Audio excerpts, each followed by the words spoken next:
na História, com Carlos Bastos.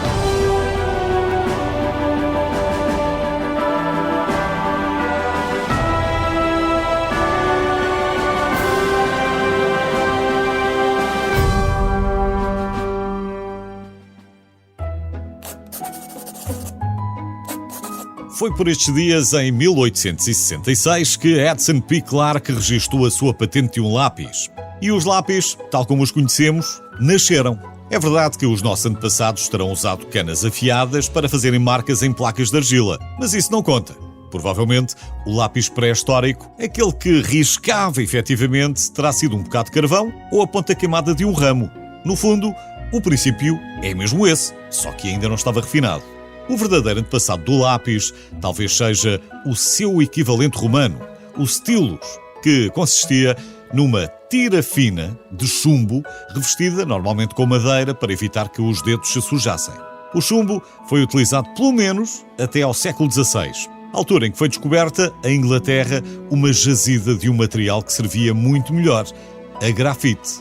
Mesmo assim, os lápis de chumbo só vieram a extinguir-se no século XX, quando se descobriu que o chumbo era tóxico. Hoje são tão comuns que quase nem reparamos neles, mas os lápis são extraordinários. Um lápis comum pode, por exemplo, desenhar uma linha contínua de 50 km. Já foi testado em laboratório, mas ainda ninguém andou 50 km seguidos a rabiscar.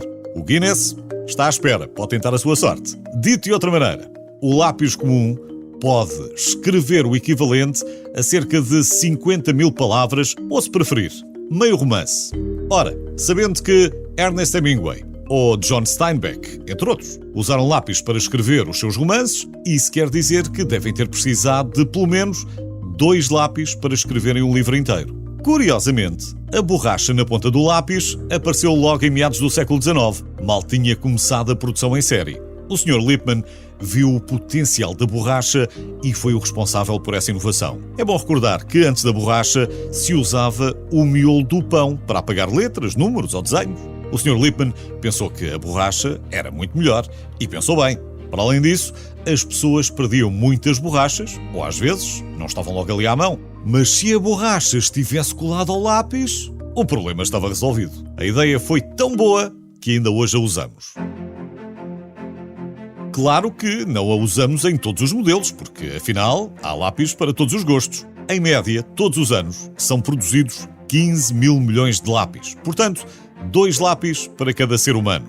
Apesar disso, são amigos do ambiente. Não só porque são feitos de material biodegradável, mas também porque uma árvore rende muito.